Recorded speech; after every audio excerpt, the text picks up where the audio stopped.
Hello and welcome to Metal Vice, a podcast where we talk about all things music. Well, the things we care about. Right, which is mainly metal music and live music. I'm one of your hosts, Brian, joined by my other host, Karen. And Karen, what is today's topic going to be? Today we're going to talk about Avatar at the House of Blues. Yeah, before we dive into that, I wanted to try something, actually. Okay. We talked about doing this when we first started talking about doing the podcast, and we haven't really followed up on it, so maybe this will be the only time we do it. Maybe it won't be. I don't know. Okay. But just wanted to ask you what you listened to today. I listened to some Wage War. Okay. Obviously. And then I did check out Corey Taylor's new song, Beyond. Yeah. I listened to that too yesterday. I haven't listened to it today. I need to listen to it again. I want to listen to it again also. So, for me, I listened to Nick Cave and the Bad Seeds. What is this? The Red Right Hand. What is that? So I know it most from Scream. It's in the first Scream movie. There's a bit of it on there, and I always remember whenever I hear that song, I think of that movie. But also last night on Ted Lasso, they were playing it, and I was like, oh shit, I need to listen to this again. Okay. So I queued it up today, put it on, just searched the one song and let it run, and then like every song after that, it was just basically like a song from Quentin Tarantino movies. So like for an hour straight, it was just like a Quentin Tarantino playlist essentially. But another Nick Cave song came on afterwards, Lover Man, which is a Metallica cover. Metallica covered it in Garage Inc. Oh, okay. And I love that cover that they did.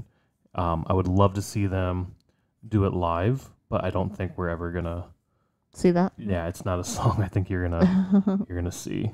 Anyway, like I said, I just wanted to. We talked about doing that what we listen to each day and think of. It's kind of fun. It'll be kind of fun.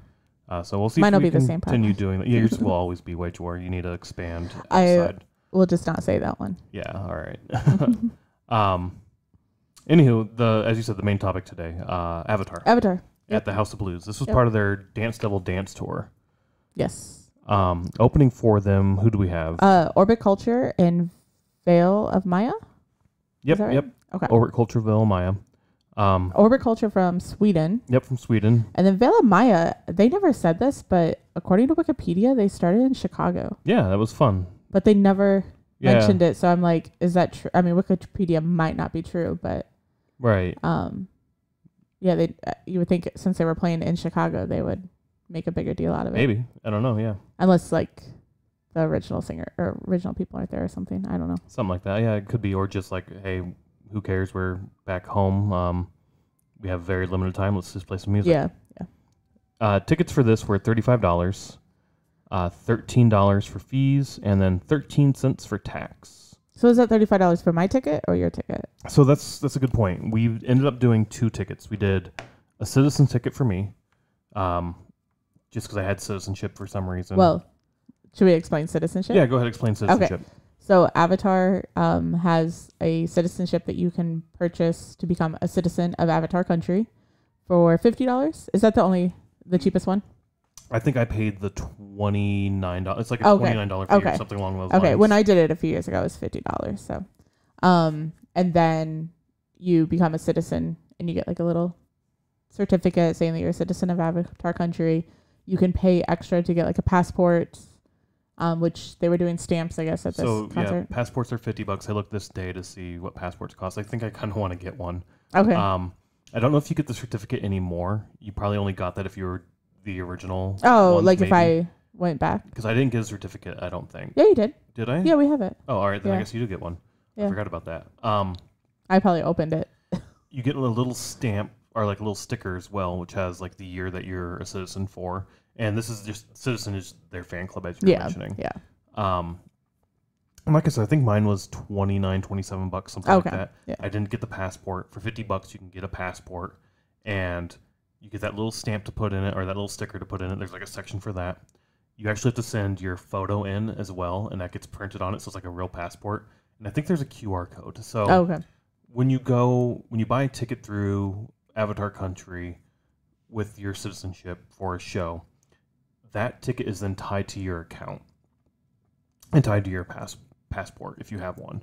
So when you take your passport up, you hand the guy. It's the guy who was working the merch was down there accepting passports and working through that process. So he would scan, I think, a QR code in the back of your passport, take a stamp the stamp in the book and then like write the date under the stamp and give you your physical ticket and you're good to enter.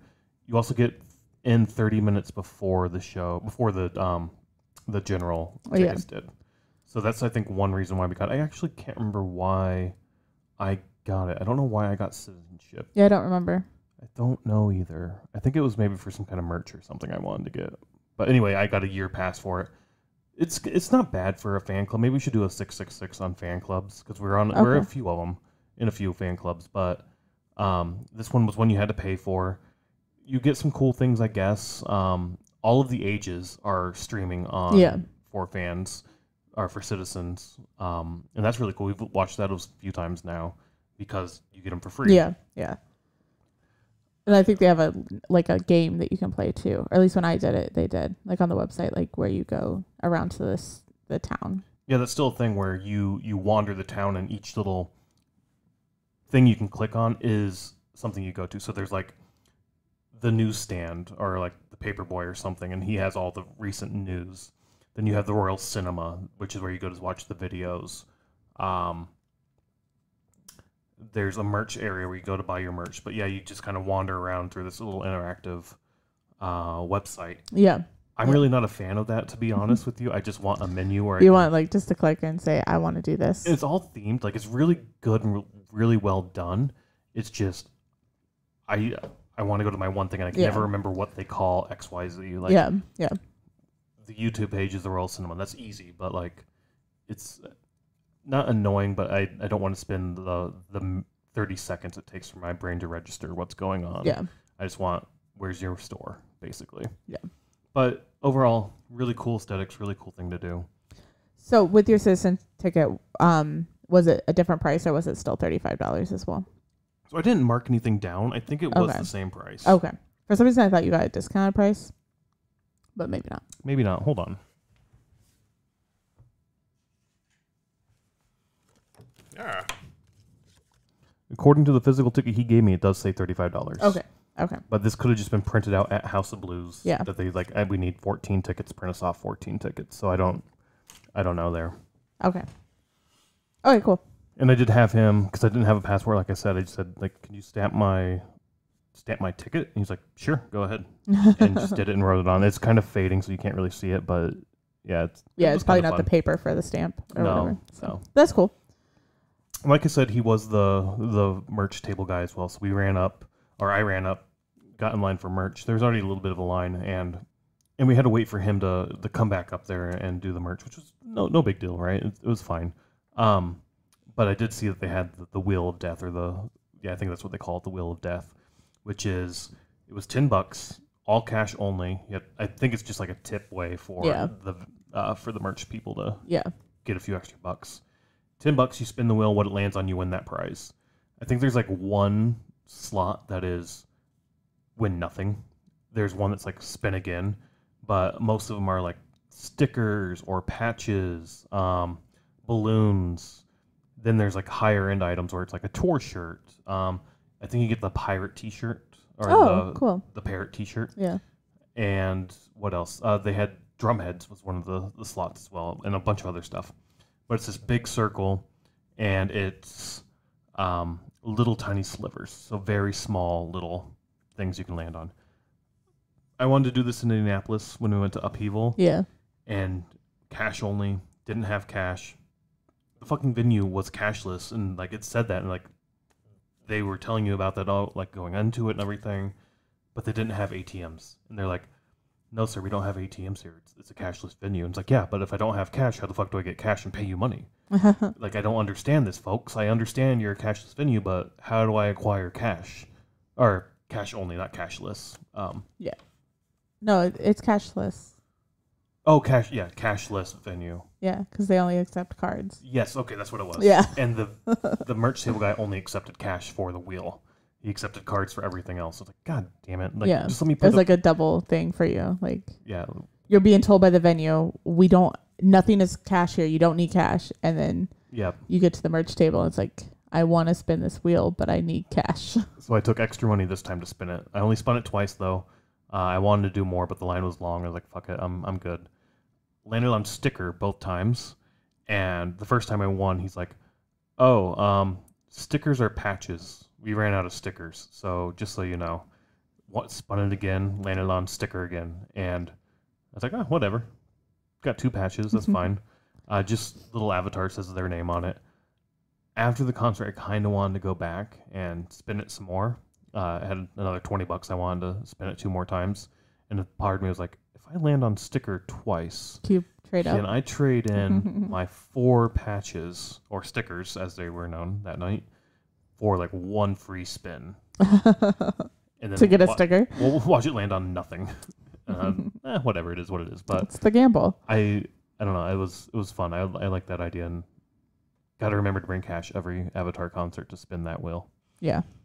Anywho, though, real quick, House of Blues. We've been here a lot lately. A lot of stuff coming there.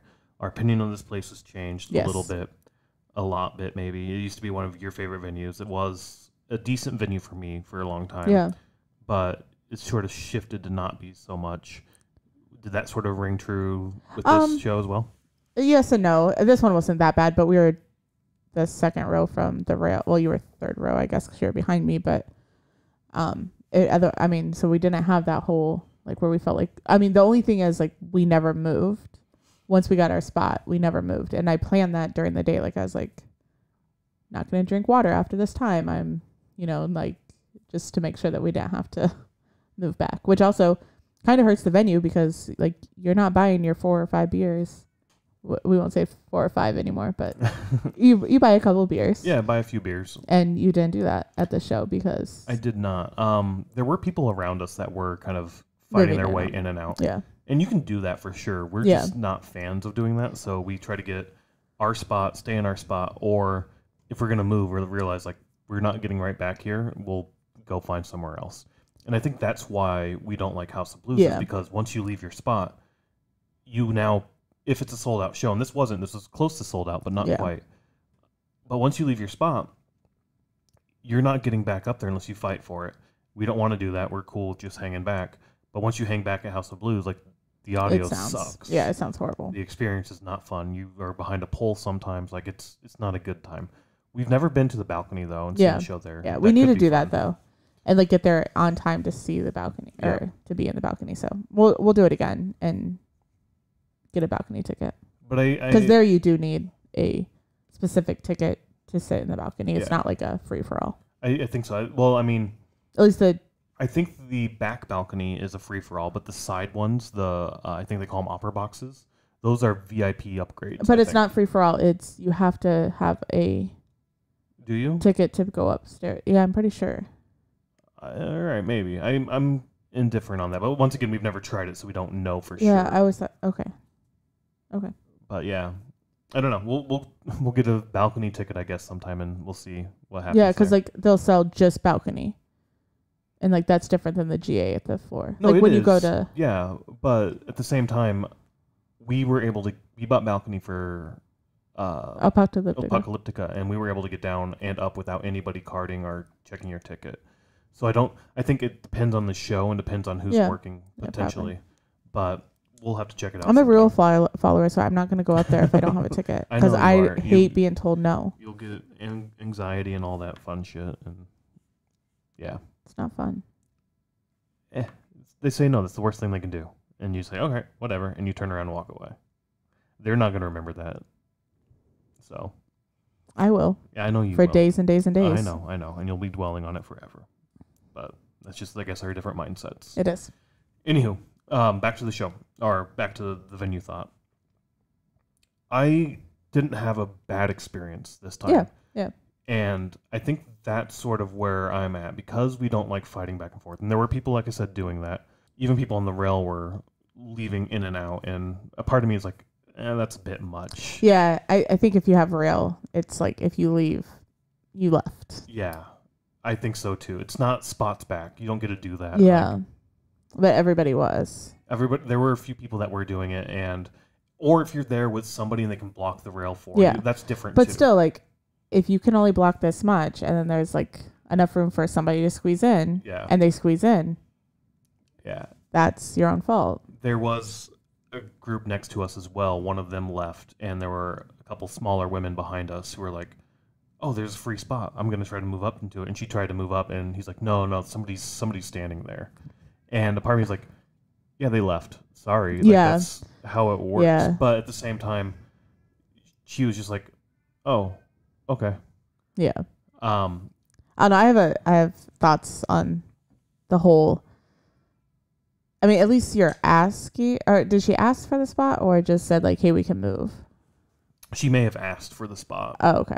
I mean, that's a little different. But even so, I'm thinking Bloodywood in Chicago, or when we saw them in Chicago, when we moved over to the side and stood on that little platform thing, this was at the Metro. They like the guy that was standing by our friend was like, "Oh, I have 3 people coming back," and it's like, okay, they can stand somewhere else. Like, Yeah. it's not like a theater where you save seats and Yeah. shit. It's like it's an open floor. Like, Right. I don't know. I mean, I could see like saying, "Hey, I don't mind if you stand here, but I have friends. They might be blocking your view or something." But you can't be like, "Oh, sorry, you can't stand here because Yeah, somebody might I have be back. friends who took fucking forever to come back." Yeah, I agree with that 100%. So that's why like I don't like Yeah. fighting to get in and out. Yeah, and yeah. whatnot. I don't. So my mindset though changed is if we want to see a show here at House of Blues and have a decent experience, got to get there early. Very and early. We're not moving once we're Yeah, there. because we got in line before 5:00, and doors didn't open till 6:30. We did right. Yeah. Right around 5:15 or so. No, before 5:00. Before 5 Yeah, o'clock, yeah, okay. because it was just before, like 10 minutes before. Okay. It wasn't like super before, but about 10 minutes before we got there, and Yep. because I don't know, I thought that you got in at 5:30 and they got in, or everybody else got in at 6. So then when your line didn't move, I'm like, what the fuck? Like, I don't know why you thought that. I kept telling you like no. don't know. I've said it like 4 or 5 times that day. It's like I get in at 6. I get in at 6. Maybe And somehow I it just didn't kept thinking register. like doors are at 6, Oh. or I don't know. It's Yeah. fine. Anywho, so my mindset has changed a little bit towards House of Blues now. Yeah. I just have to go into it with a different expectation Yeah. for Yeah. how the night's going to go. Where if you go to like the Radius, if I move back to go to bar, get a drink, go to the bathroom, cool, I'm going to lose my spot. Or maybe I'm not. Maybe I can squeeze on in because people are also going out to smoke all the time. Yeah. I really like that setup of that venue. Like they have the outdoor space for people to go smoke. I don't You have know. like the side, the back. I really like yeah. that venue Yeah, a me lot. too. Any Any- noodles? Yeah. We've said a lot about House of Blues in the past.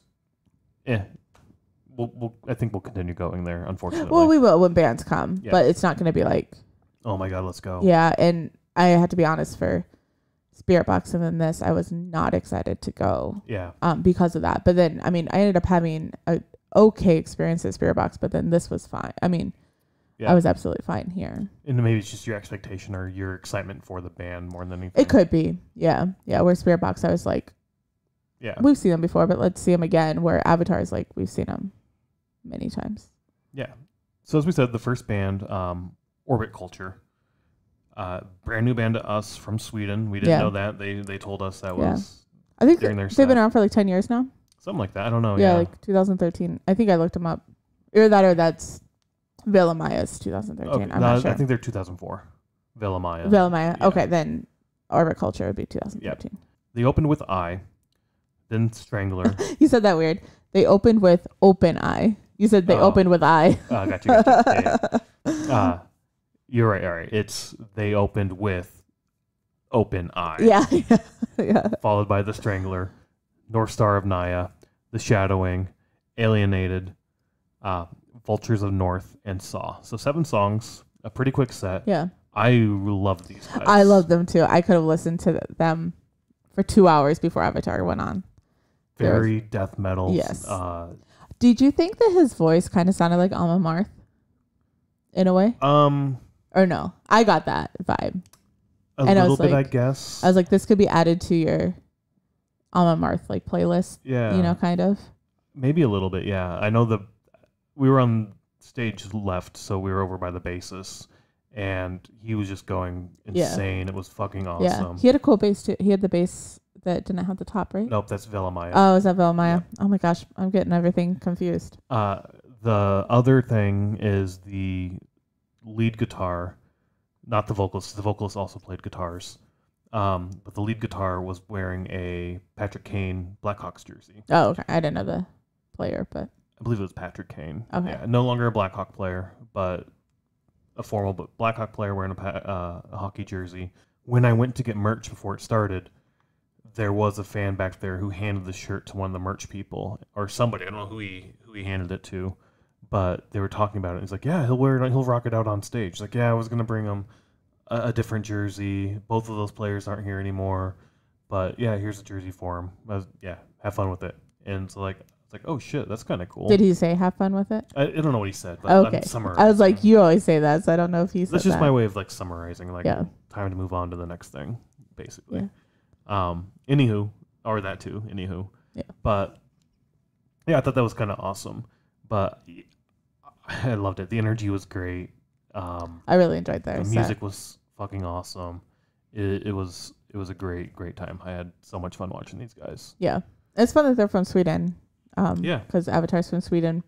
Swedish, I don't know what's going on over there, but they just know how to make good metal music. I thought the same thing. As soon as they're like, "We're from Sweden," it's like, "Of course you are." Yeah. You guys are awesome. Yeah, that's also what I Everything think. that comes out of fucking Sweden apparently is the best Yeah. music out there right Yeah. now. I always think that too. I'm just like, of course you're from Sweden. Right. If it's good music, 90% chance it's newish good music to me at least. Yeah. Or somebody I've just found out about. It's like, there's a 90% chance you're from Sweden. Yeah. So, great death metal sound to him, like we said already. I don't know what else to say. Like, this was just such a fucking blast. The one of the guys that was standing right next to us like drove all the way from outside of St. Louis. I don't know. I was just overhearing their conversation, but he drove overnight to come see this. Like, didn't get a hotel or anything. Just like slept in his car. Is he the one who got the set list? Yeah. Yeah. Okay. So and like so I was hearing him talk to the other people, and he had Orbit Culture like a patch and like a shirt on and everything, and then he didn't get the set list. They actually gave it to the couple that was in front of him, but then she's like, hey, like give it to him, like he's a fan, so they gave it to him. He was gracious to let us take a picture. Yeah. But and then he ended up giving up his spot because, and I was like, oh no, come back, like again, like we were just saying, like don't, but I was basically like, don't leave, because Avatar is amazing. Like he was there obviously to see Orbit Culture. It didn't sound like he had seen Avatar before, from their conversation. So, but he left and he was like, oh no, I'm going to go back, cause they're going to be at the merch table and I'm going to talk to him. I'm like, oh, Go hang out with them. yeah, that's really cool. So I don't know if he ended up coming back to see the rest of the show or like what he did, Yeah. but I mean, to drive probably over 5 hours. Because we did that drive the weekend before. We came up from The St. day Louis. before. The day before we did it. Yeah. We came back from St. Louis. So. Yeah. And that was like a 4.5 hour drive or Yeah. something. Yeah. But I So think not he's, bad, but still. he would have been on the other side of St. Louis because he said that he came up through Iowa. Oh, okay. Yeah. So it would have been even a longer drive. Oh, so he wasn't from St. Louis. No, It was like no. a smaller town. No. Yeah. West of St. Louis. Yeah. Gotcha. Yeah. So, because however he drove up was like through Iowa. Yeah. So it wouldn't be the way we came. But Okay. yeah, I thought that was pretty cool that people, I mean, we travel to see shows, Yeah. but to see somebody else traveling for a band that they really enjoy and getting a set list and everything, that has to be pretty amazing. Yeah, and he was there early too. He was, yeah. Because he got in before you, so he must have had a citizen ticket, or he was at the front of the line. I think he was at the front of the line. I mean, because I honestly think he just drove up and then went straight to House of Blue. Probably. I mean, yeah. Yeah. So I mean, yeah, that was awesome. Definitely a band I'm gonna check out again. Listen to more of their music. We'll just be on the watch for them coming back Yeah. and being at Yeah. tours, shows Yeah. and whatnot. Are they the one that said they're coming back? I don't think anybody at this show said they're coming Oh, back. I thought they said we'll be back, or maybe they just said we'll be back Maybe, I don't know. or something. But yeah. Awesome band. Definitely check them out if you're into death metal, or just metal in general. Like, they're fucking good. The next we have Veil of Maya, as we've said. You want to read off the, Oh my the gosh. set list? Because I'm not going to get... Viscera, Whistleblower, Double Speak, Lilo, Overthrow, Lizbeth, Red Fur, Godhead, Synthwave Vegan, thank you, Outsider, Outrun, and Mikasa. Mikasa. Oh, Mikasa. Yeah. Yep. Yeah, but not spelled like Mikasa. It's like Mikasa. So when they came out, I really liked the sound, and it was more deep growls, more death metal sounding, and then it cut into the clean vocals. Yeah. And I was like, oh, this is cool. This is fun. I like this. And it was. I enjoyed it a lot. Yeah. The music itself didn't remind me of like a death metal kind of vibe to it. I don't know. It was kind of weird. The sound of it was. Yeah. I can't really describe it. It wasn't quite techno-y. It wasn't So, metal-y. Wikipedia classifies them as technical metalcore. Technical metalcore. I didn't know that was a genre, but So I think technical you can throw on like any anything. subgenre. Yeah. It's where, and I kind of got that when I saw the basis with like a 8-string bass or some shit.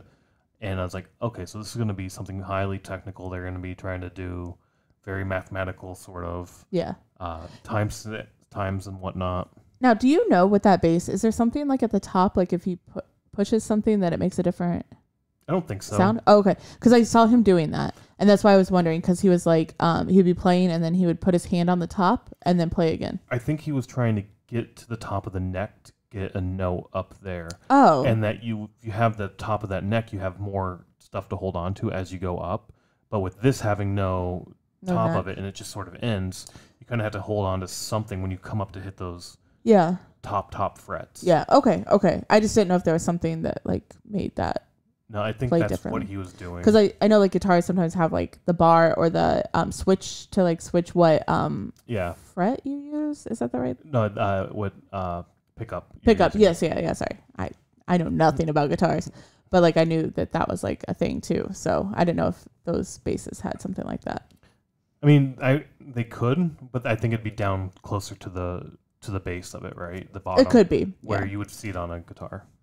So with Veil of Maya, I think the guitarist was on the other side of the stage the whole time. He was, yeah. He may have came over like once or twice, but I don't think possibly. So. He may have come to like the center, but mostly he was on stage right. Yeah. So we talked in recent podcasts, in other podcasts, about like how if something happens, they just keep playing. Yeah. And I noticed that his like it's not a mic pack, so he doesn't have a mic, but like it's his wireless pickup. Yeah, thank you. I didn't know what it was called. It like fell off of because he just had like sweatpants on. Yeah. And it like fell off of his pants, but he just like kept playing, and then the tech came out and put it back on his pants, basically. But I noticed that, and I was just like, oh, another example of how people just keep playing no matter what happens. Yeah, I noticed that too. That fell off. I completely forgot about it until you mentioned it, but yeah, I did. Okay. I did see that. I just thought it was funny because you're always like, I didn't notice that. And I noticed it this time? Yeah. Because I've always said stuff like that where it's like, oh, this happened, like this little thing. And you're like, oh, I didn't see that. Yeah. And I was like, it did. I saw a little thing happen. You did. It was cool. But yeah, at first, the first couple tracks was like, I don't know what the fuck I'm watching, but I kind of sort of like this a lot. I was kind of a big fan of it, and I wasn't quite sure what to classify it. But I did really, really enjoy the set. That's good. I figured when I heard the metalcore aspect of it that you would be like, another metalcore band, I don't like them. Or did you not pick up metalcore that night? Definitely a little bit, and I knew you were going to say it was metalcore. I was like, because it has clean vocals. No, that's not why. It's something core. But I maybe it wasn't the metalcore aspect that it was, but something with sort of the growls, because the growls weren't like Wage War growls or anything else. It was more closer to Amon Amarth, like death metal kind of growls. So if anything, I figured you would say it was like deathcore or something like that. And it could be. I mean, I'm just going off of what Wikipedia said. Right. So, but then like again, like the technical aspect of there was definitely technical moments in the set for sure. Which is probably what you really enjoyed. I did really enjoy that. Yeah, the clean vocals were fine. At first, I really enjoyed them. I really liked them, but as the set went on, I'm kind of getting a little bored with this. Yeah. So it was really, really good set. I really enjoyed the set all the way through. I mean, but toward the middle to end, I was starting to get a little like, all right, let's keep this going. So I kind of had similar thoughts. Not that I was bored, but I was kind of like, okay, we heard them. Like, let's see Avatar. Like, I was excited. I mean, we've seen Avatar. We were trying to figure out like 9 to 10 times. I can't tell if this was our 9th time or 10th time seeing them, but which we could have counted. But and so I was still super excited to see Avatar again. Like they put on such a great show that I was so excited. And maybe that was my thing too. Is like I was ready for Avatar. Yeah. So I was like, all right, this is good. I like you guys a lot. Yeah. I'll check you out again. I want to see you live again. But I want Avatar now. Yeah, and I get like when Johannes. We'll talk about. Well, Johannes comes out later, and he's like, "Oh, so we have a Swedish band, American band, Swedish band. Like we had to sandwich them or whatever." Right. But I think I would have preferred Vela Maya first, and then Orbit Culture, and then Avatar. So yeah, I'm with you on that, and it's because Orbit Culture is just more my style of music that I really enjoy. Where Vela Maya, I appreciate what they're doing. It's something I can do in small doses. Yeah. You're more likely to take that in larger doses than I am. It seems to be more your thing lately. Like you're really into the metalcore stuff right now, and me, I'm just like, it's fine. I'll listen to it, but it's not something I can do a lot of. Yeah, honestly. And we talked about this with our playlist. Like everything we've listened to this year, we've thrown on our playlist. I don't think there's a single band we've skipped or haven't put on there. No, I don't think there was. Yeah, I don't remember. I don't think we've skipped a band. Did we put Dorothy and stuff on there? Yep, they're on there. Because there has been a couple bands where I'm like, I don't know if I'll listen to them again. But I think we put everything on there. There was one we didn't originally put on. I can't remember who it was. But then we went back, and after doing the podcast episode, we went back and was like, you know what, fuck it, let's throw them on there. Like it was the band with Pop Evil. Yeah, the opening band. The opening band. I can't remember who they were, but I mean, we can look that up. So after some research, Avoid, yes, yeah. Avoid. We yeah. At first we didn't put them on, and then we did the podcast, and we're like, you know what, fuck it, they're actually not that bad. Yeah, let's throw them on there. Yeah, we're like, maybe if we listen to them some more and stuff, then we'll get into it more. And I've been listening to the playlist a lot lately, actually, and there's a lot of metalcore on there. And you'll get that back to back. Like, okay. We Came as Romans is on there. Wage War, Avoid. I would call them metalcore to some extent. I wouldn't. They're like punky, aren't they?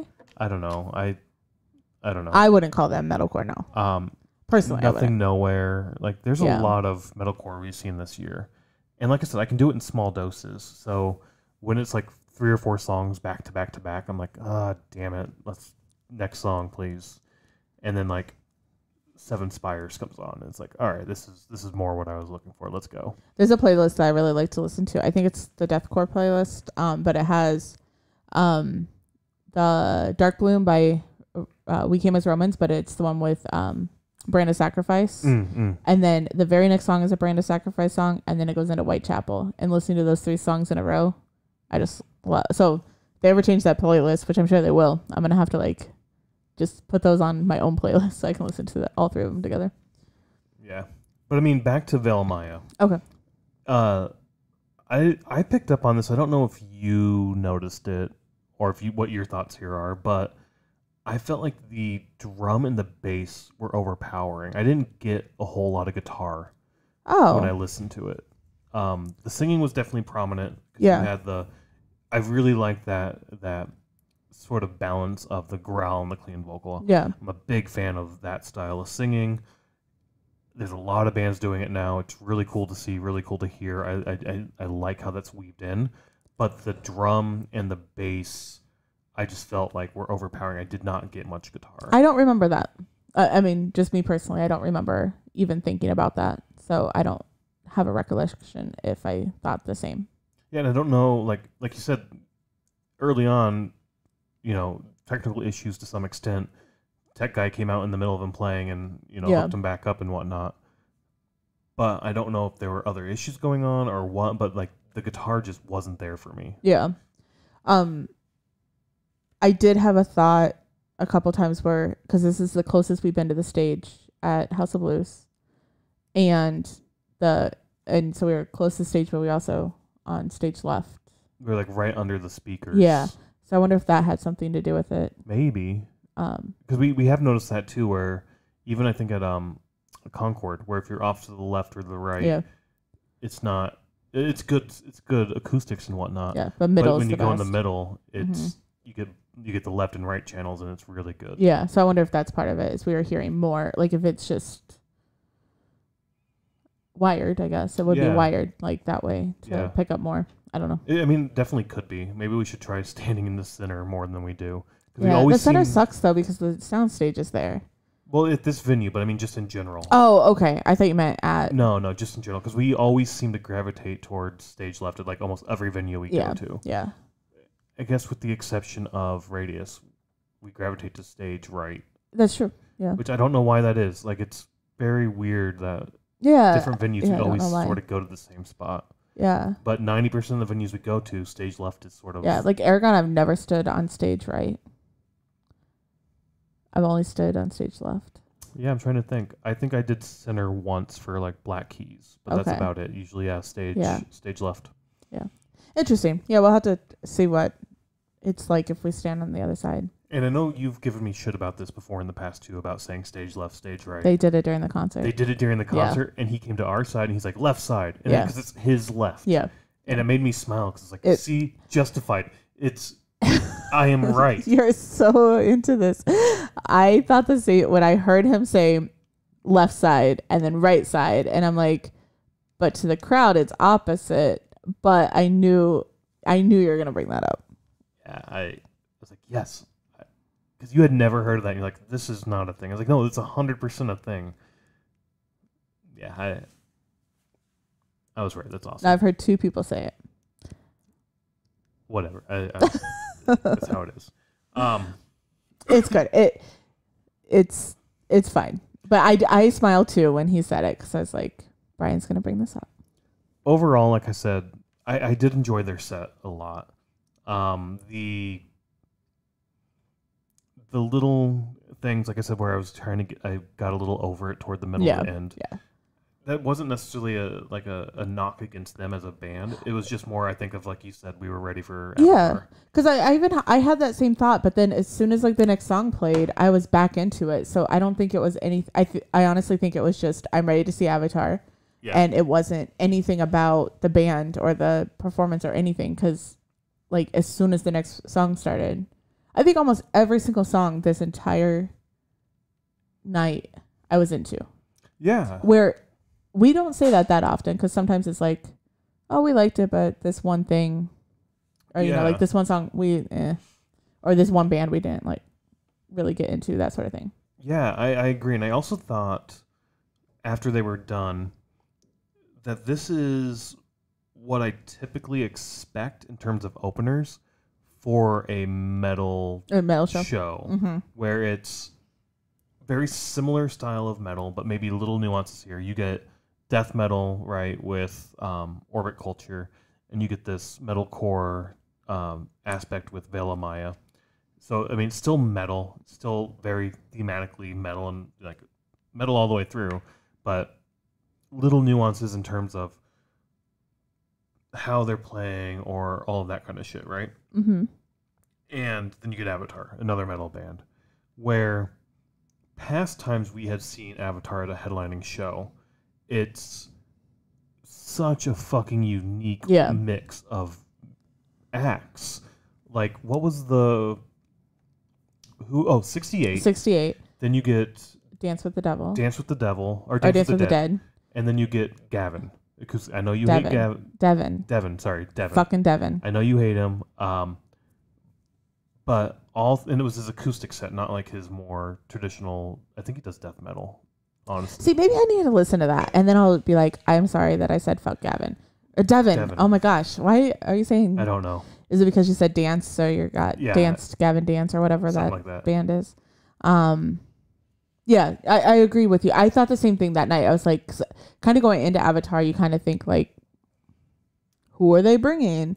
And this time it was And metal honestly, theme. I love that. I can't remember who was the very first opener for their 2022. When we went to Indiana? Not the Indiana. It was November. 2021.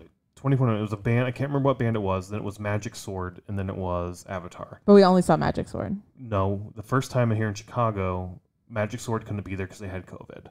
Avatar then canceled this back leg of the tour because of COVID and health reasons.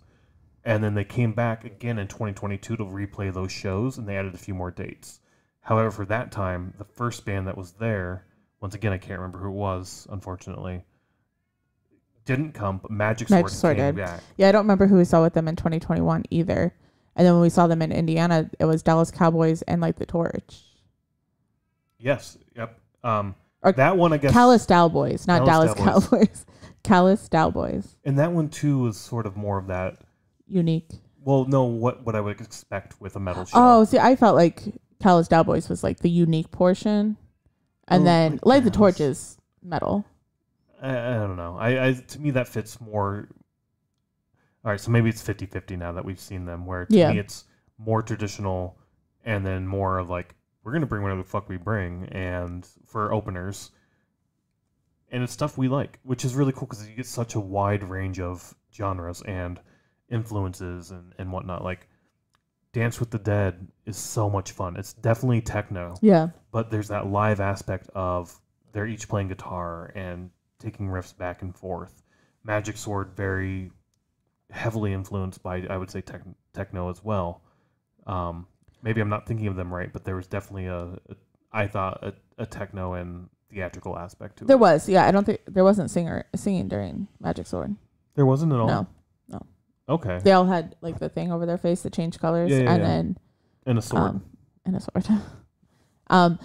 So while we were waiting, just talking about metal or tech metal, there was an advertisement for a band for this, and I heard the people in front of us be like, "Oh, who is that?" And it's a EDM metal band. Oh, really? Yeah. Are they going to be there with the Buried in Me?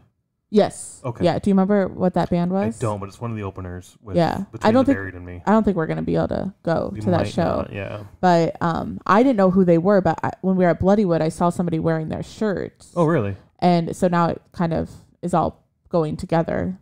Yeah, I can't remember who it was.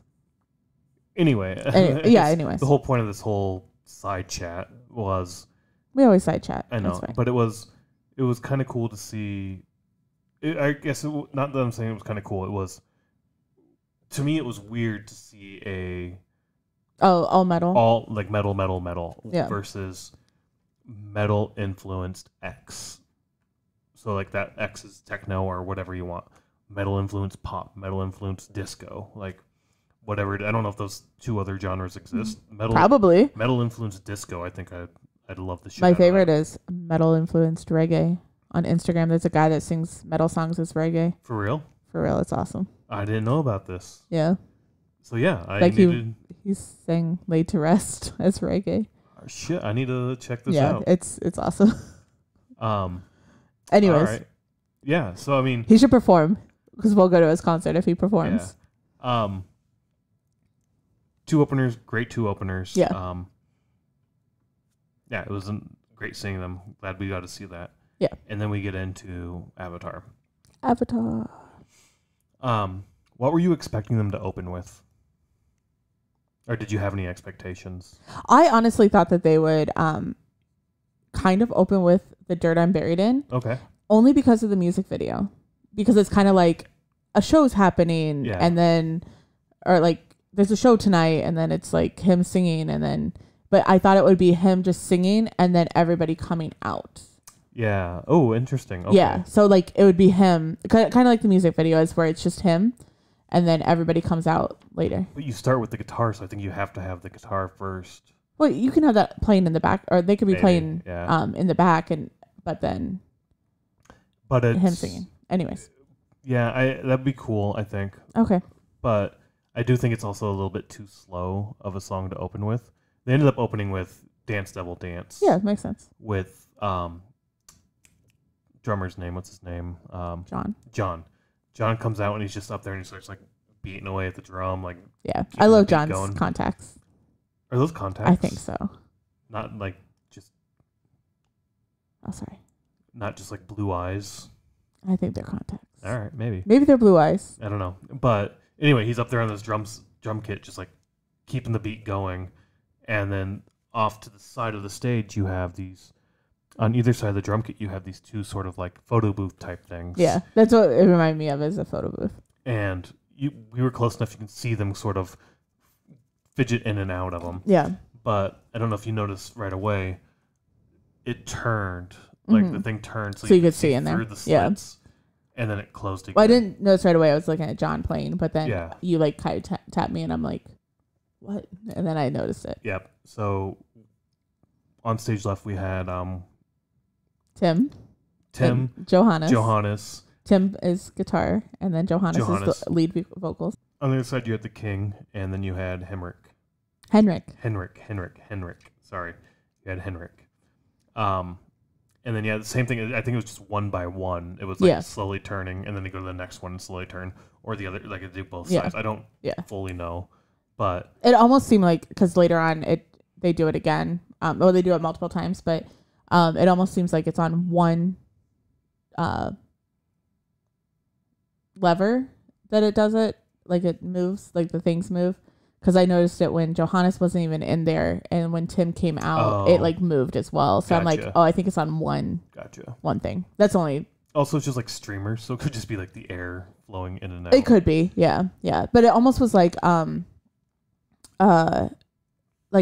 old style like sliding door curtain, which I'm sure they still have them. With the slats that come down. Yep. Like our first apartment had those styles. Yeah, like the slats that. I'm sure those are still a thing. Oh, they are for sure. Okay. But it's like just straight across, and you turn them, and they turn 90 degrees, and that's how you let light in and how you open it. Yeah. But yeah, came out to Dance Devil Dance, then went right into The Eagle Has Landed. I was kind of surprised that was second. I expected that to be, I guess, later on in the set. Okay. After that, we have Valley of Disease, then Chimp Mosh Pit. Yeah. So I had to be honest, Chimp Mosh Pit's not my favorite song. No? No. I mean, I like it. It's just not my favorite song. Yeah, like I said, the new album is fine. I enjoy it. Don't get me wrong. I do enjoy it. But for me, the highlights are definitely The Dirt I'm Buried In. Oh, yeah. They do end up playing that. And the cat song. I don't know what that is. The cat song? Like A Man on a Train with the Black Cat. Oh, yeah. The slow song. Yeah. Like it's like the melody. Yeah. I like that song a lot. Yeah. I think so.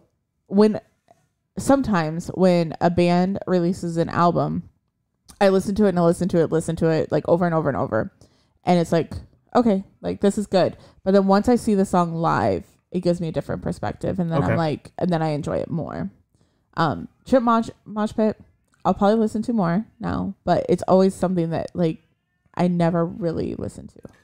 Dance Devil Dance. And I guess Valley of Disease, that was one of the other singles that came out. So yeah, that was on the new one.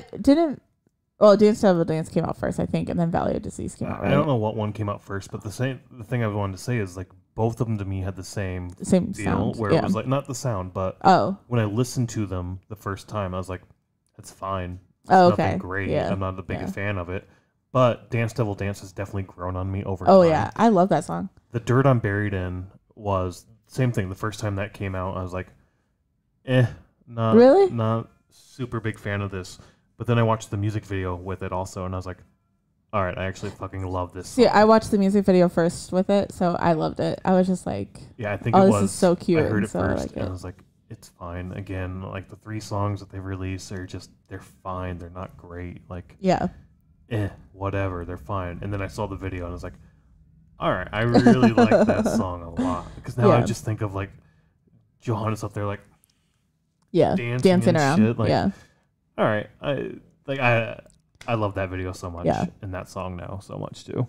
Yeah, but with like Chimp Mosh Pit, he did have the like it was definitely like on a big screen saying like, this is what song we're playing next. What do you call that? Like I don't know. There's a saying for that thing. I know the saying, I just can't think of it, but it's like, when you're advertising that this is what's coming next in like big neon letters, like the next song's gonna be Chimp Mosh Pit. Like the neon lights? Yeah, but there's a certain saying for it. I know. I'm just joking because that's part of The Dirt I'm Buried In. Oh, all right, yeah. But it's like, we need to see a mosh pit, but not just any mosh pit. Yeah. no, feeble humans. We need something better. Like, Yeah. I got that. They do have a shirt.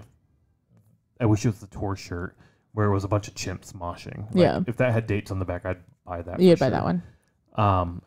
I do wish more bands would do more tour shirts. Yeah, it's been like one. It's always one with Yeah, dates. sometimes two, but like most the of the other time one's it's a one. long sleeve shirt or a sweater or something. Yeah. It's like, give me 2 options for what you Yeah. have for band shirts. Because then it's like, Or tour we normally shirts. buy the tour shirt, and then it's like, well, I guess that's the one I'm getting. Cause Right. It's like, I don't like this art. I like that art, but I can't get that with, Yeah. I do wish there were more. That's just a different gripe, whatever.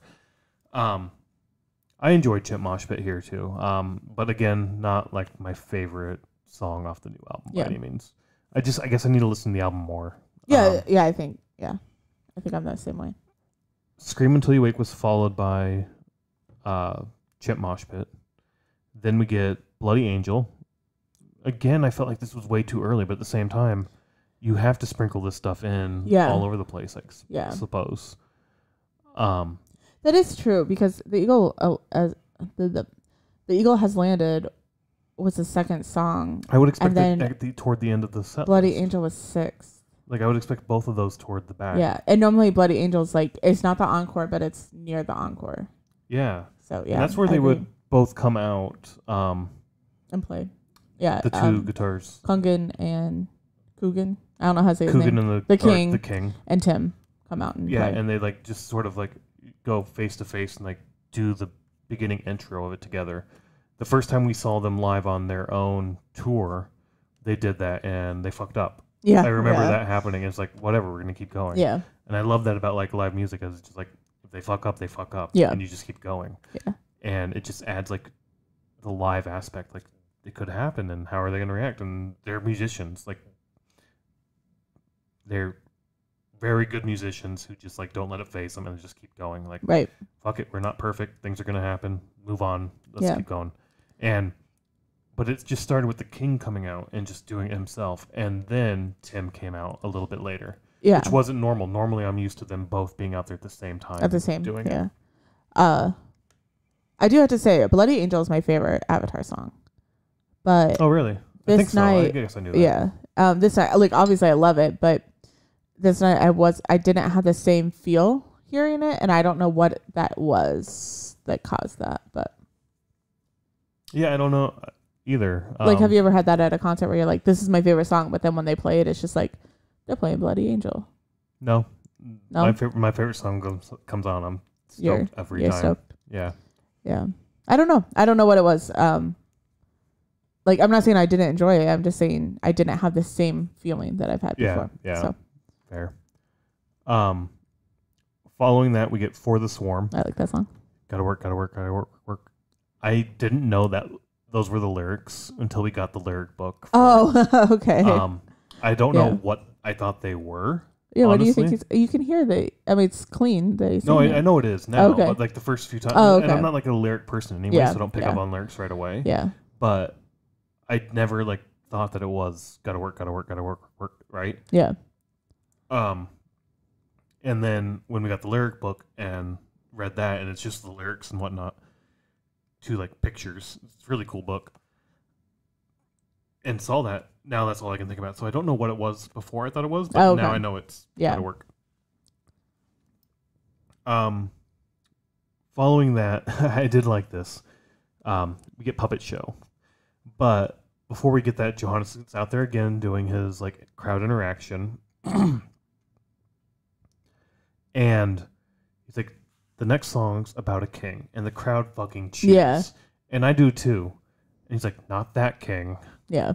Because like now you're expecting like a King of statue of the England. king or something. Oh, so I thought he was meaning like, so not the king of Avatar Country, but like a king. Yes. Oh my gosh, I just got that.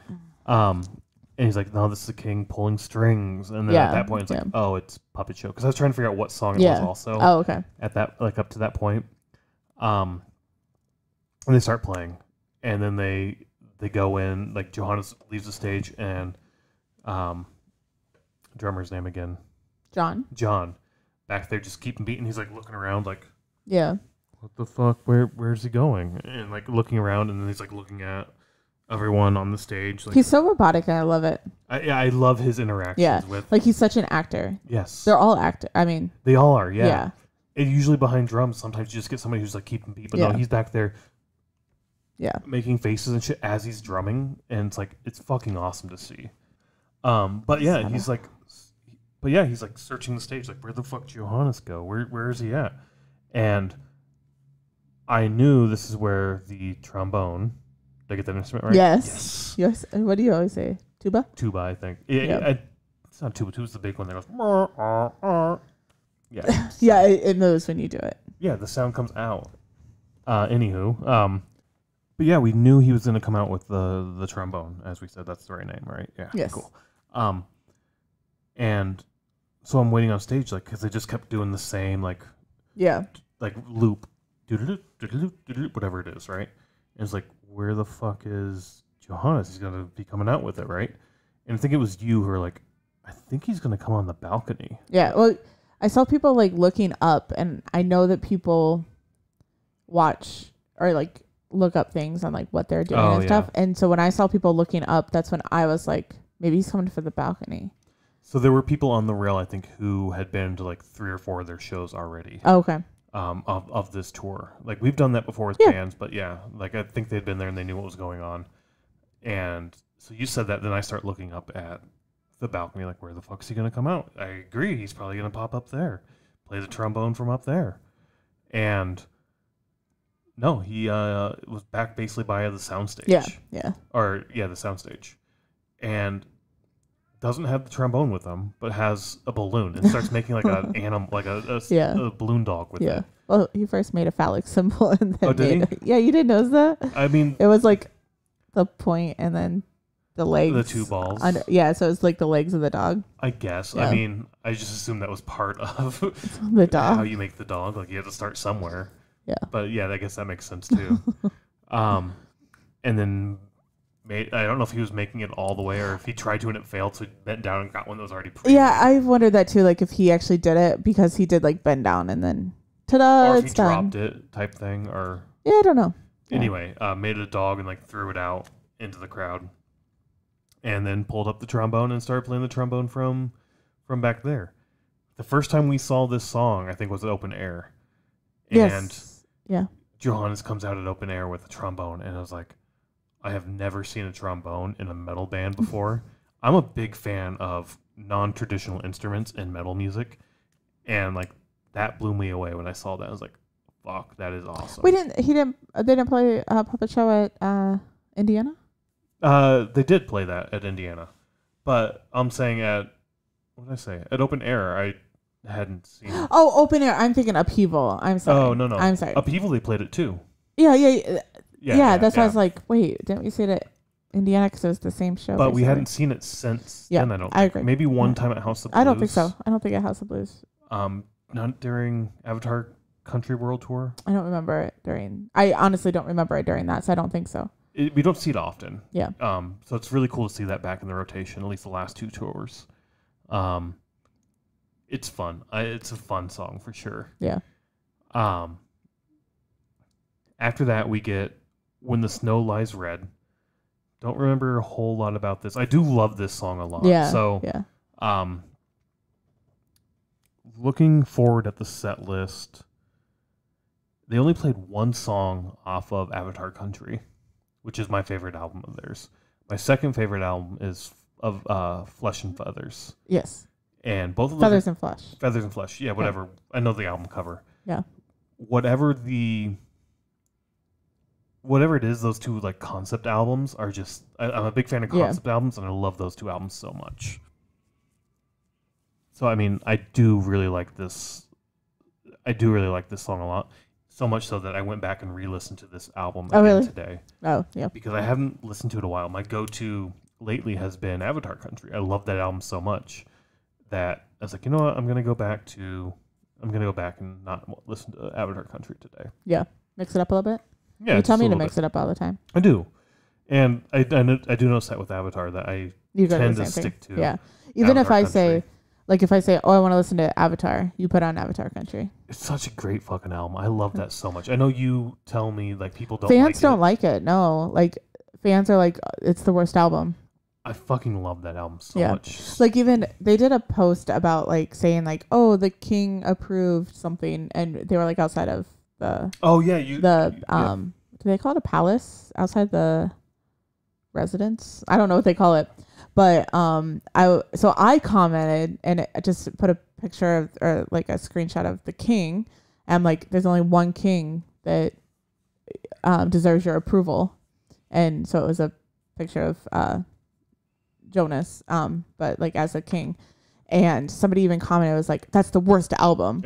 And I'm like, it was a fucking joke, but and no, it's not. Like, the only song or only track I don't like on that is the King's Speech. Yeah.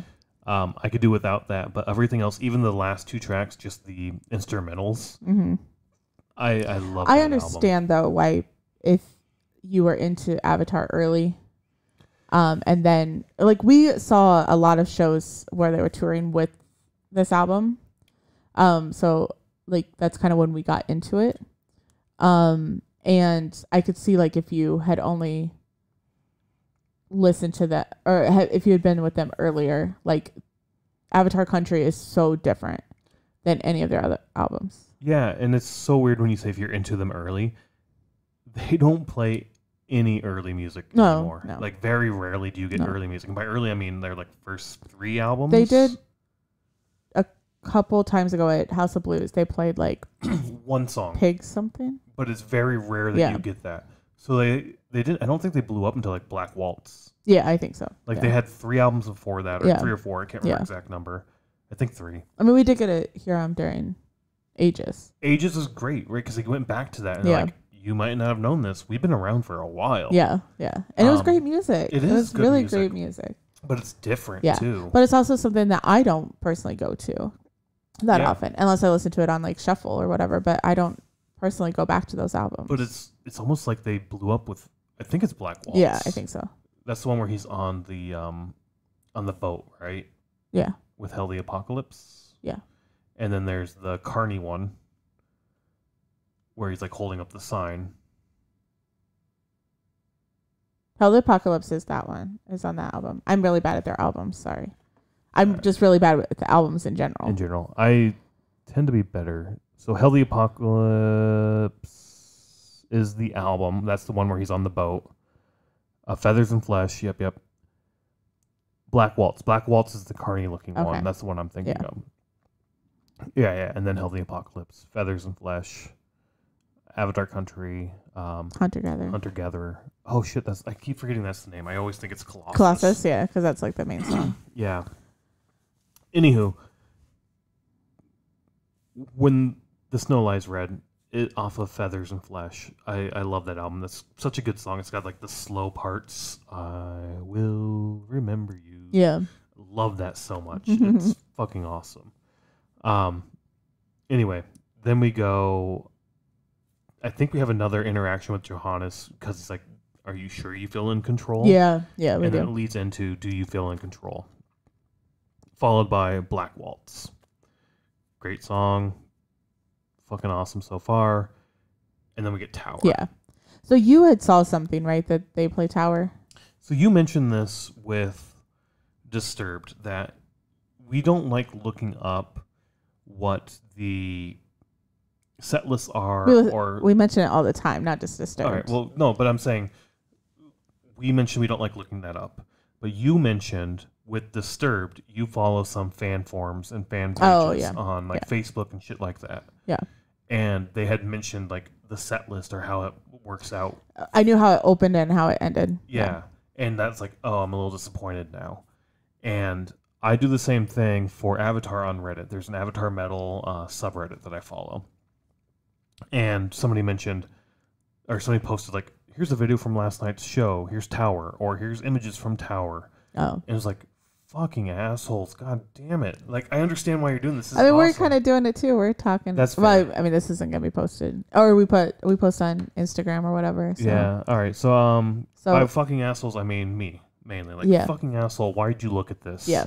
Why did you partake? Right. More likely that's... Not more likely. You were just upset that you saw that it was Tower. Yes, because I love Tower. It's a great song, don't get me wrong. but I like Gun so much better. Yeah. When the piano came out, I was like, maybe they're gonna play Gun, and you're like, no, it's Tower. Yeah.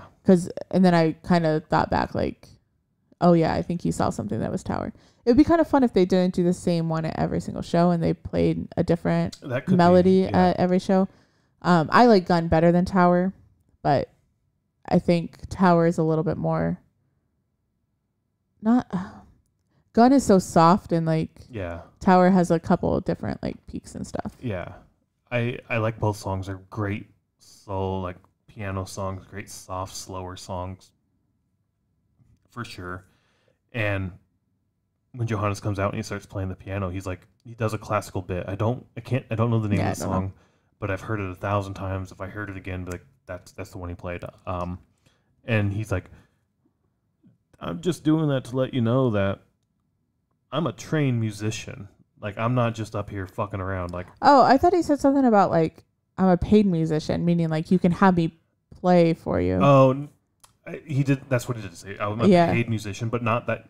Give me money and I'll play for you. But like, I am trained. I know what the fuck I'm doing. Oh, so I took it as like I'll come play. Like, I could play these songs if you have like an event. I'll come play them. I took it the other way. Where it was. Okay.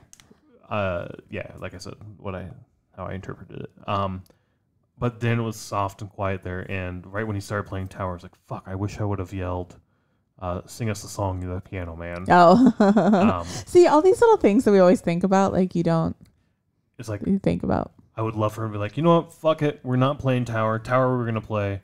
We're fucking playing Piano Man now, which kind of goes back in my head when I thought about that of like how fucking awesome would it be for this crowd to just sing word for word Billy Joel's Piano Man during this concert. That'd be fucking awesome. And it reminded me of in between when the set changes. I can't remember what one, but I think they did a Rammstein song, then it was a Slipknot track into the Backstreet Boys. Yeah. And the crowd, they didn't go crazy, but everybody was fucking singing it. Yeah. And I saw the security guards like laughing, like, what the fuck is going on? How do these people know this music? We all were that age when Backstreet Boys came out. Like that was like one of our first music that we would get into. Right, but when you watch like the those Woodstock documentaries. Oh yeah. On both of them, I think they always point to like MTV, NSYNC, Backstreet Boys. Everybody hated that shit. And that's why you get Korn and Limp Bizkit. Yeah. And that's all people cared about.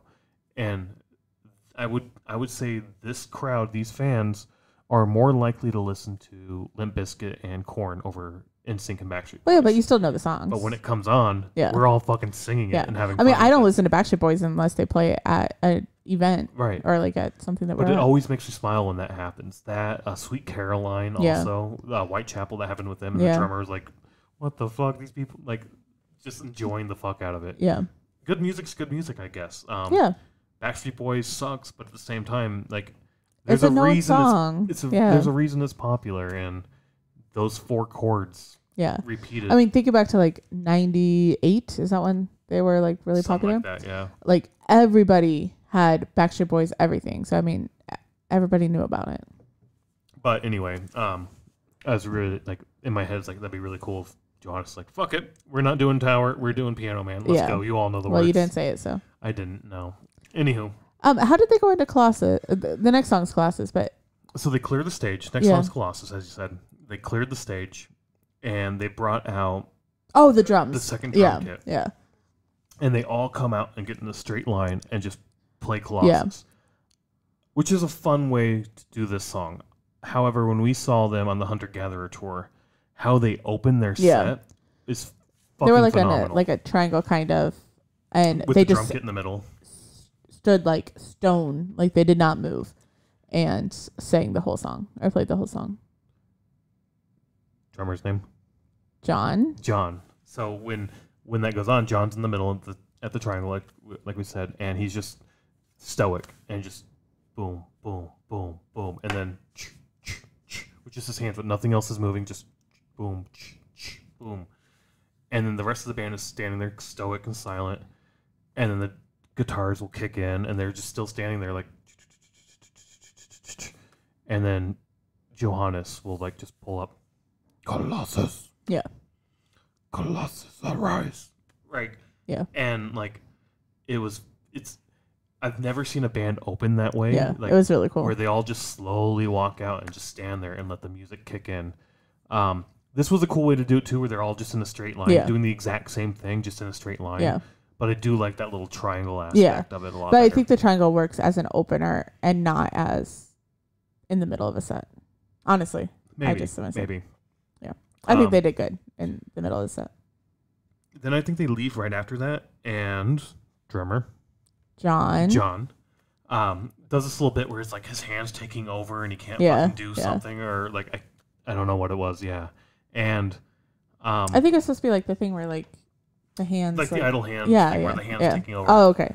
And then like they have like the executioner guy with the mask. Yeah, I was gonna say and, that. do a little crab dance thing with them. He was like the back or the like one of the tech guys, but he had a executioner mask on. Yep. And so I thought that was pretty cool. And like, this is part of the bit.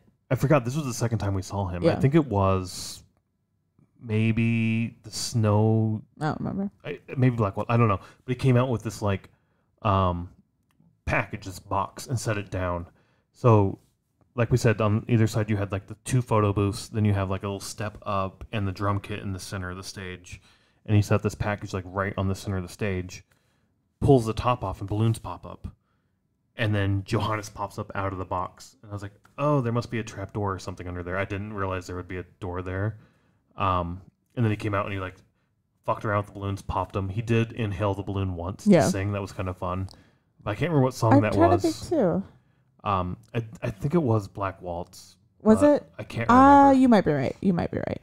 Anywho, he comes back out again after Colossus and fucks around with John, yeah, as they're taking the drum and stuff off the stage. Yep. As a way to like entertain the crowd. And then he brings out these like gun things, these giant guns, and they shoot streamers into the crowd. And then he brings it out and he's like pointing it out as he brings it out. And he's like, no, don't fucking point that at me. And pulls it and shoots it over the crowd with the streamers. And then they go into Let It Burn. Mm-hmm. Fucking awesome. And following that, we get the one song from Avatar Country, A Statue to the King. Yeah. Which is a great song. I love that song.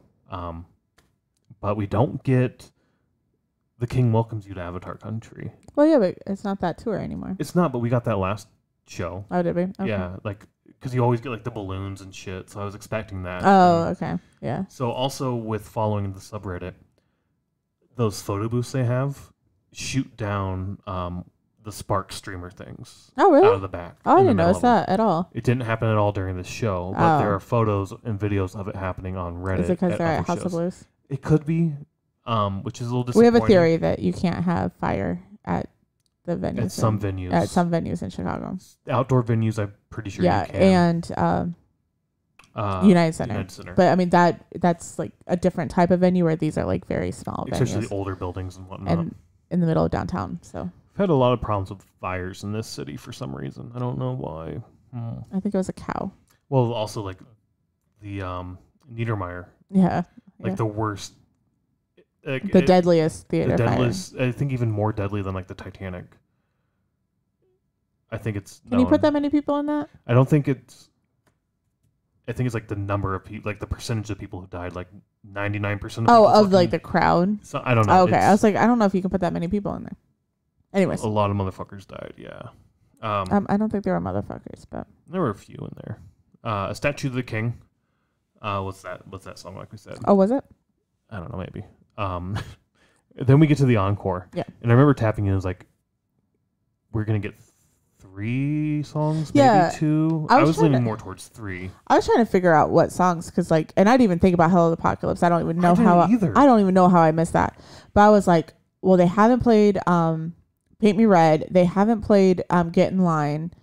They hadn't. I forgot about The Dirt I'm Buried In, that we hadn't heard that yet, even though I wanted it to be the opener before the show even started.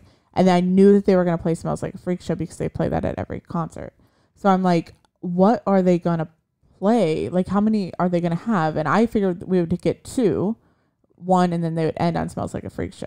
Yeah, so I agree. I kind of knew we were gonna get Smells Like a Freak Show. You had mentioned The Dirt I'm Buried In, and I was like, I really hope we do. But at the same time, it's not that hard or heavy of a song. So Yeah, like I remember saying a couple weeks ago, I was like, I can't wait to hear them play this live. And then when we got this far, I just assumed we weren't going to hear it. And they ended up coming out to that for their encore, is The Dirt I'm Buried In. Great. I love that song. Mm-hmm. Johannes did a little dance thing like he does in the video. The crowd was doing it too. The crowd loved it.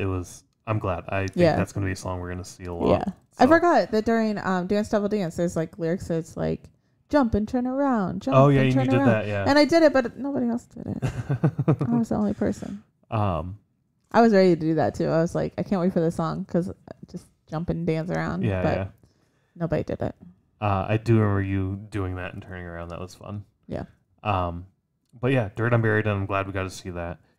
Then we get to Smells Like a Freak Show after The Dirt I'm Buried In, and at this point I was like, all right, yeah, we're done. This is it. This will be the final song. Does his little smell like, yeah, I'm a bit smelly. Smells like a freak show. You look like a freak show. Like all of his normal sound like a freak show. Right. Yeah. Which is just his way of like, hey, you're in your crowd, you're in your tribe. Let's have some fun tonight. Thanks for coming out, type thing. And he did that too, I think, during Tower, where he's like, you're wrong. You think you're here to watch us. We're here to watch you. We're here to see you. Yeah. You make this worthwhile for us. So thank you for being here. Yeah. I did enjoy that a bit too. But yeah, It Smells Like a Freak Show. I was like, that's it. It's over. This was a great night. I had so much fun. But no, then we get Hell the Apocalypse. Yeah. I do have to, before we get to Hell the Apocalypse, I do have to say it's great that what Johannes did before Smells Like a Freak Show, because he went through his whole thing. And then generally it's like, as soon as he says, but then you smell like and then everybody says freak show. But like in the middle of that, he noticed that there was a patron who was needing some help. And when he was doing his normal thing, the band wasn't out there yet. Right. And right before he did that, the band finally came out and they're ready to start playing. And then that's when he does. Okay. No, go ahead and no, continue. It's fine.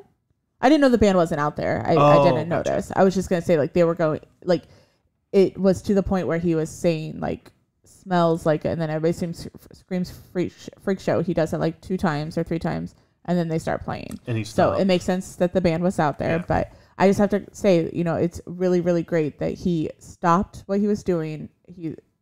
They didn't perform anything. He just stopped until the person could get help, and then they moved on to the song. So yeah.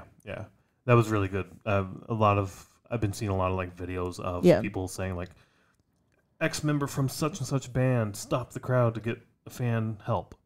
And I don't know why like this is news or why this is like popping up as like this front man's awesome for doing this, or this band member's awesome for doing this. Like they are, don't get me wrong.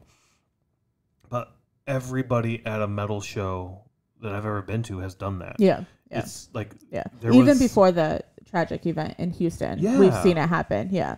I was gonna bring that up too, like the Houston thing where we had family like reach out to us, like, "Are you safe at these shows?" Yeah.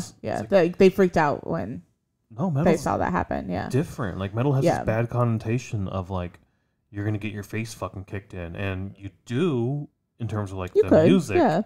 Like the music will like you could get kicked in the face. That too, but I mean like Randy gets up there, he's gonna kick you in the fucking face, like metaphorically, right? Yeah. But he's also sees somebody in trouble from the stage, he's gonna stop the fucking thing. Yeah. And like every metal show we've been to, that hasn't happened at every show, but when it does happen, they stop and they make sure that they're taken care of, or I've even seen them like even this time he's like secure, like we need people over here. And we've seen that in multiple shows where they even, like help direct to like where the person, or like even say like, you guys need to back up because they're trying to get through the crowd or whatever the case is. And so he's like, we're not going to go on to like the green light from security. And security like reached back when it was all clear. It's like, we're good. We got this. We're fixed. We're good. Yeah. But real quick, it's not just the musicians up on stage doing this. It's the fans. The fans too. Like, yeah. We said this a lot. You fall in the mosh pit. There's 12 people who aren't in the mosh pit all of a sudden in the mosh pit picking someone up. But even just in the crowd, Metallica in Las Vegas, like somebody desperately needed water or like needed help, and like gave them water because I had water.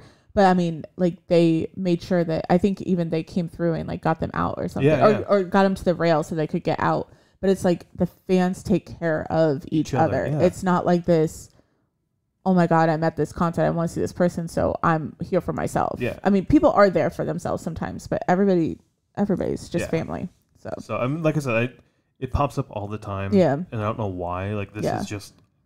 It's like a viral moment now. Yeah, but it's like, why is this viral? It happens. It doesn't happen all the time, but when it happens, like this is just the norm. Like, yeah. And I remember when it happened in Houston, and like you said, like family was reaching out or whatever, and I was like, no, it's not that way. Yeah. I mean, it's like people take care of each other. It's not where, I mean, stuff could happen, I guess, but it's probably not.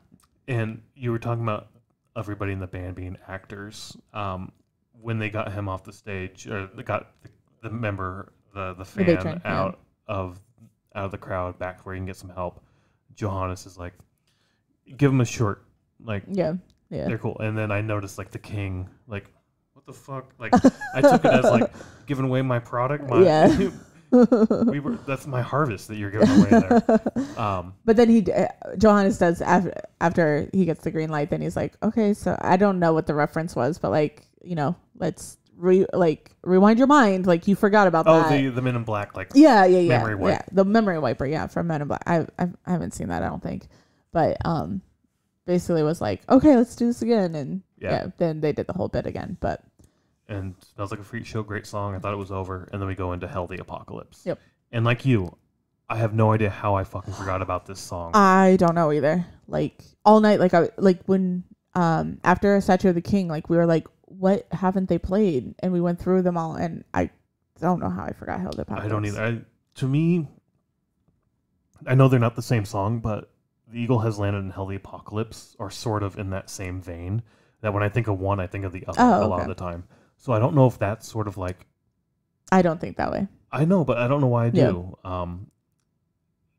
So I don't know. I completely forgot about that song. It came out. I was like, holy shit. Yeah, that's of course what they're going to end on. Yeah.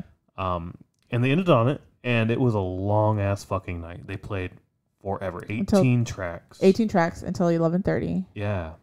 There was definitely banter in there, a lot of showmanship and whatnot. But this is maybe the longest show we've seen from them. Close to it. Maybe Avatar Country Tour, their first one. You They think basically so? played the album in its entirety. Okay. Without, the King's Speech and a few other things here and there. But that one may have been just as long, if not a little bit longer. Well, at least for amount of time that we've seen them on stage, I think this is the longest. Because normally it's about an hour and a half. I don't know. I can't remember that far back. But yeah, they were on there forever, for sure. Not forever. Not long enough. Sure. Everybody wanted 10 more songs. That was funny. He's like, before the encore, he's like, you're going to get...